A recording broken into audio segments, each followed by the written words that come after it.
Welcome to the CUNA News Weekly Wrap-Up for September 4th through 8th. Let's recap another busy week at CUNA News as we kick off our month-long look at credit union technology. We start with one of the hottest topics in technology today, generative artificial intelligence. We'll learn from 154 Advisors Managing Principal Glen Sarvady, who suggests credit unions get used to AI, but use it with caution. We'll also explore technology from a human resources perspective. Why is it difficult to hire and retain top IT talent? And how can credit unions ease the difficulty? We'll explore 7 solutions offered in a recent CUNA Technology Council white paper. We'll also hear from CUNA CEO Jim Nussle, who explores how credit unions can stay at the forefront, evolve technologically, and use a digital maturity framework to maintain a digitally mature movement. However, it can't be all about technology. We'll look at what a Raddon Research Insights study had to say about why branches aren't dead, and how successful credit unions can deliver top-notch member experiences by leveraging an integrated delivery system that combines a high-tech and high-touch plan. And finally, we'll take a look at this week's CUNA News Podcast episode with Todd Clark from Co-op Solutions.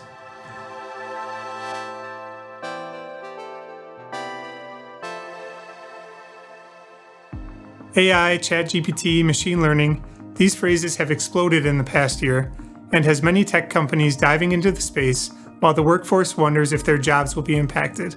154 Advisors Managing Principal Glen Sarvady believes the progress made over the past year is remarkable, suggesting the credit union movement explore potential uses such as member communication, fraud prevention, or written content. However, he stresses organizations proceed with caution due to issues with accuracy and implementation.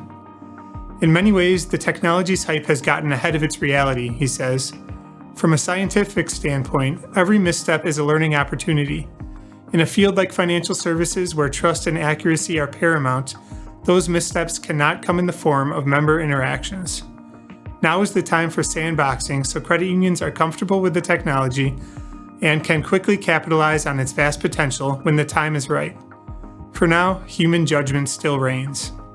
Let's look at technology from a human resources perspective. Why is it difficult to hire and retain top IT talent? And how can credit unions ease the difficulty? We'll explore 7 solutions offered in a recent CUNA Technology Council white paper. While some people are concerned AI will replace human jobs, there are already challenges for organizations hiring for information technology roles. More reliant on technology than ever, credit unions face stiff competition when hiring and retaining top IT talent, due to a lack of unemployed professionals, the remote work environment, inflation, and more. A CUNA Technology Council white paper found 7 strategic solutions to challenges in IT hiring. Number 1, hire and retain as a team, but focus on each candidate and employee as an individual. Number 2, invest like never before in the talent that matters to success. Number 3, investigate whether the real skill gaps may be adjacent to IT. Visit news.cuna.org to see the final 4 solutions and learn more about each one. Why is up-to-date technology so important? As CUNA CEO Jim Nussle says, if you're just trying to keep up, you're already way behind. That's where the Credit Union System Digitization Working Group comes in, building something that benefits the entire movement by figuring out what credit unions are good at, where they can improve, and what members want.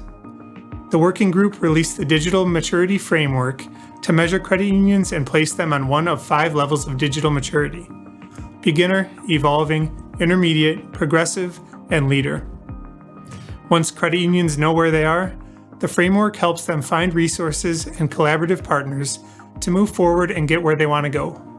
The end game with digitization, as with everything we do, is a better member experience, Nussle says. To continue to be consumers' best financial partner, we need to not only make sure our services can get to them wherever and however they prefer, but anticipate members' needs even before they do. We've established that high-tech spaces are essential, but is there still room for high-touch branches? Yes, according to Raddon Research Insights 2022 Delivery and Payments Study, which found that 76% of Gen Z and 80% of millennials conduct in-person branch transactions within a typical month.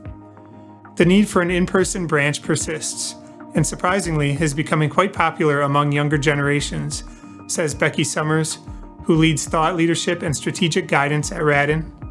Regardless of the digital prowess of these younger consumers, the data shows that for navigating complex financial needs, the guidance of in-person experts within brick-and-mortar branches remains a high priority.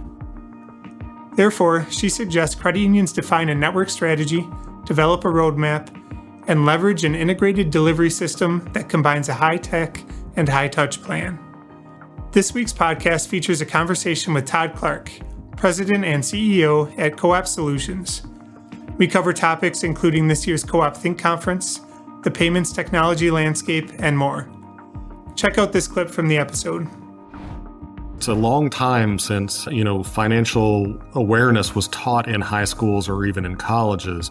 And so a lot of your members are learning as they go, and they need somebody to give them good guidance. They're looking for answers, and they need to be able to count on their credit union to give those answers. Now, over to CUNA Senior Editor of Public Affairs Communications, Alex McVeigh, for a look at what's happening in Washington, D.C. The Senate returned to Washington, D.C. this week, and the House will return next week, marking the official end of the August recess. CUNA League and credit union leaders engaged with Congress over the recess, highlighting the credit union difference and the importance of giving credit unions the ability to do even more. Our message this week emphasized our legislative priorities for the remainder of 2023, including opposition to the big box bailout bill, supporting field of membership expansion, and protecting the credit union's tax status. We also sent a document with a more detailed overview of credit union policy priorities. Check out coverage of our messages to Congress and more about what's in store over the next few weeks in D.C. at news.cuna.org. Thanks, Alex. Our credit union of the week is Minuteman Federal Credit Union in Rapid City, South Dakota. A member of the Dakota Credit Union Association, the $15.8 million asset credit union was chartered in 1961. Its community charter serves anyone who lives, works, worships, volunteers, or attends school within Pennington County, South Dakota. Jennifer Walls serves as president and CEO, taking over this year following the retirement of Mary Connick. Learn more about Walls in a recent CUNA News profile on the former Minuteman Vice President of Operations, who was named a 2022 Credit Union Rockstar. The article, titled To Do, Be CEO, can be found at news.cuna.org. For more on the credit union, visit www.minutemanfcu.org.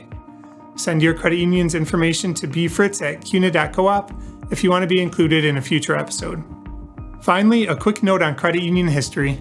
On September 6, 2008, in response to the crash in the housing market, the Federal Housing Finance Agency placed Fannie Mae and Freddie Mac into conservatorship. All right, that's it for this week's wrap-up. Come back next week to learn more about ChatGPT, celebrate National Hispanic Latino Heritage Month, and more. Thanks for watching and have a great weekend. To stay up to date on these stories and more, subscribe to Credit Union Magazine, visit news.cuna.org, and listen to the CUNA News Podcast at news.cuna.org/podcasts. Subscribe to our YouTube channel and check out the description for links to everything discussed in this video.